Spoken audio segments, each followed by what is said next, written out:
আপনার বাসা বাড়িতে কোরআন তেলাওয়াত চালু করেন, আওয়াজ দিয়ে উচ্চস্বরে, মনে মনে না, আওয়াজ দিয়ে কোরআন তেলাওয়াত চালু করেন, কোরআন পড়েন এবং অডিও চালায় রাখেন। ব্ল্যাক ম্যাজিক দুষ্টজনের উপদ্রব থেকে বাঁচার জন্য এটা মহা ঔষধ। বিশেষ করে একটা সূরা, সূরা বাকারা জোরে জোরে নিজেরা তেলাওয়াত করেন।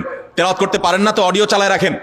সূরা বাকারার তেলাওয়াত যত বেশি ভাষা চালু করে রাখবেন, নবী সাল্লাল্লাহু আলাইহি ওয়াসাল্লাম হাদিসে বলা আছে দুষ্টজিন এবং শয়তান ভাষায় প্রভাব ফেলতে পারবে না। এক।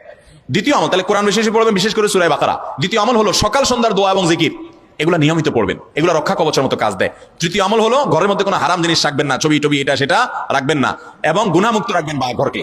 4 নম্বর আমল হলো যতবার বাসায় ঢুকবেন বিসমিল্লাহ বলে ঢুকবেন, বের হওয়ার সময় বিসমিল্লাহ বলে বের হবেন। টয়লেটের দরজাগুলো বন্ধ রাখবেন, ঢুকতে বিসমিল্লাহ পড়ে বের ঢুকবেন, এই দোয়া পড়ে ঢুকবেন, বের হওয়ার সময় দোয়া পড়ে বের হবেন। খাওয়ার সময় বিসমিল্লাহ পড়ে খাবেন, প্রত্যেকটা কাজে বিসমিল্লাহ পড়বেন, শয়তান অংশগ্রহণ করতে পারবে না ইনশাআল্লাহ। আর বিশেষভাবে 3 কুল সকাল সন্ধ্যা, কুল আল্লাহ, কুল ফালাক, কুল রাব্বিন নাস, 3বার সকাল সন্ধ্যা আমলের মধ্যে চলে আসে।